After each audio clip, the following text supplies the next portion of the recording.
Hello friends, Tanya here for Trinity Stamps, and today we're going to play with one of the Love Danny really fun fruit themed stamp sets that came out in June. This is the One in a Melon, and I'm going to use this stamp set for 3 different cards. This is one of them that I have already colored, and you can see that there are coordinating dies that cut out the sentiment and the large watermelon slices and the 2 little hearts that we see here out of the seeds. I gave you a quick look at the colors I used to color these particular stamps. And now we're going to take the 4-bar card and envelope builder set to make some cards. We're going to take the cardstock here, which is kind of a melony pink that I've spritzed with the jack-o'-lantern distress mica stain, and I took the largest of the layering panels for the 4-bar cards and I die cut that shimmery cardstock.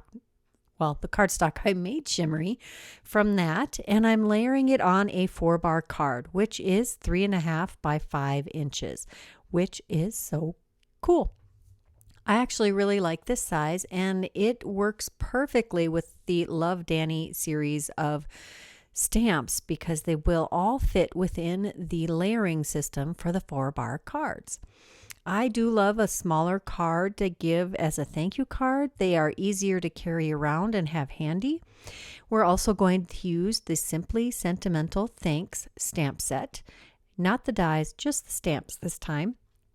And I took one of the thicker script thanks, and I'm using that on the inside. I'm taking a couple of colors of pinky melony colored ink. These happen to be Concord 9th in poppy and grapefruit, I believe.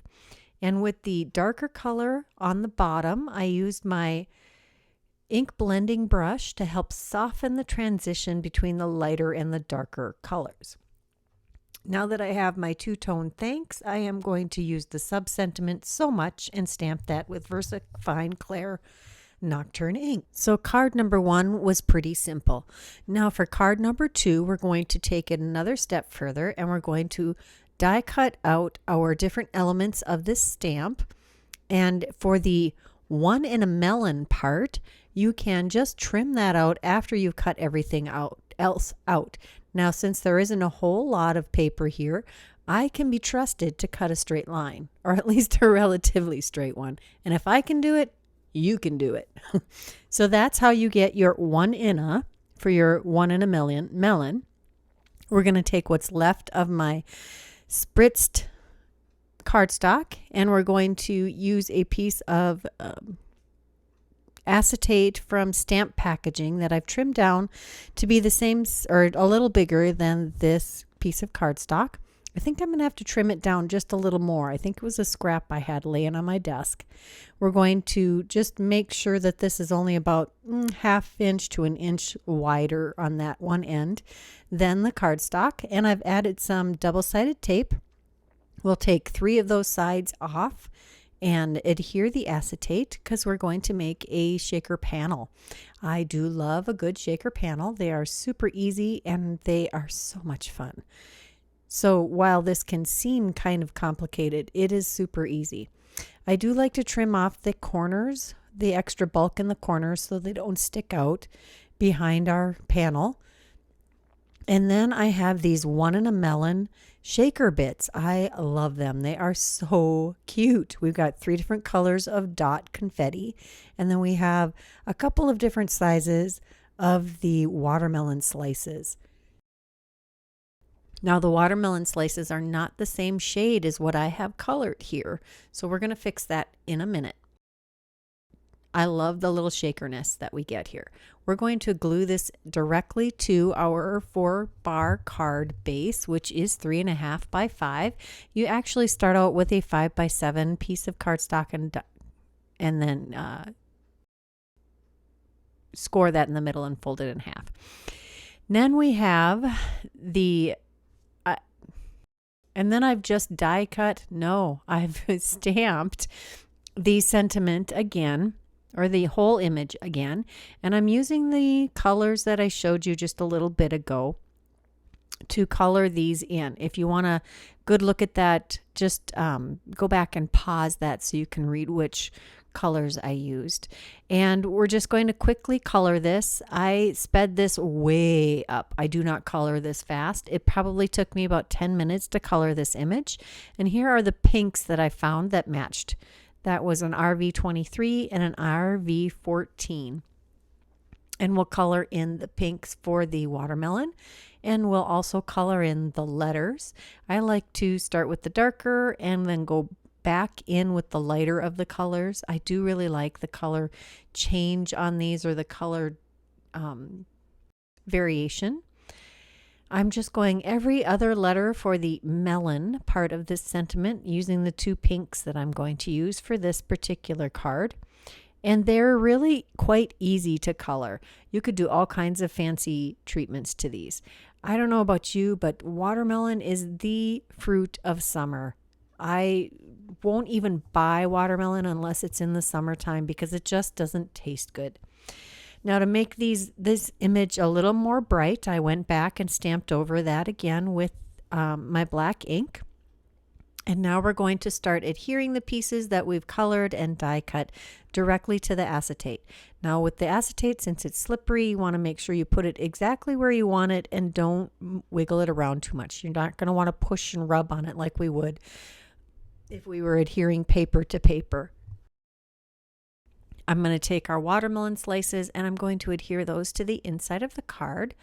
And then I'm going to take a sentiment from the Simply Sentimental Thanks and put that above the watermelon again on the inside of the card using VersaFine Clair Nocturne ink.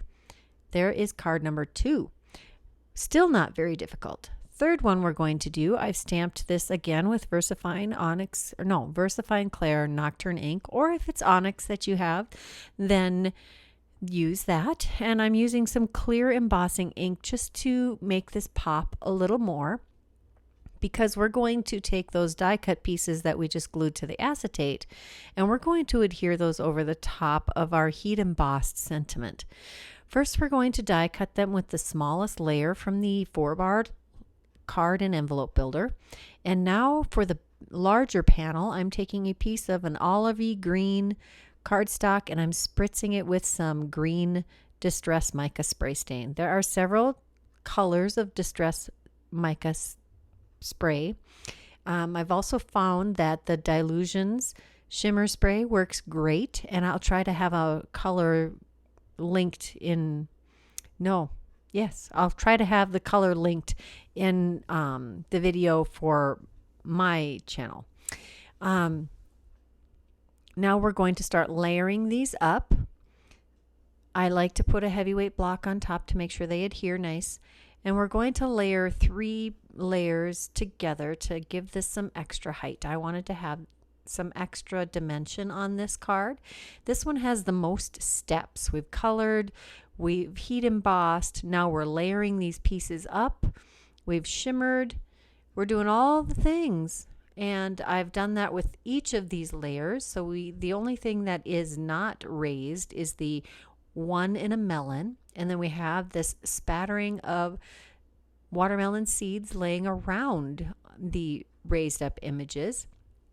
And to make those extra special, we're going to take a jelly roll pen, the Sakura jelly roll pen in black, and fill in our seeds, just making sure that we get nice and shiny raisedness with each of these watermelon seeds. I really love how the jelly roll pens add some extra detail and extra pizzazz to your card, and it really makes this come to life. I'm just going to add a little smidgen of this black to each of the watermelon seeds like they're having a little shine mark. And then I'm going to take the Sparkle jelly roll pen. I think it's actually called a Stardust jelly roll pen. And I'm going to add some shine marks on each of these bubble letters. I think that's a perfect finishing touch. It's not super precise. You just go in and add some little shine marks wherever it is you think they might need to be.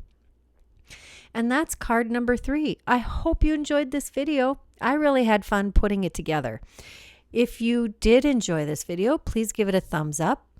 and let me know which of these cards you enjoyed the most. If you haven't subscribed to this channel, please try to take a moment to do that now. And if you're interested in the products that I used today, check that description box below. Until next time, here are a couple more videos we thought you might enjoy. Bye-bye.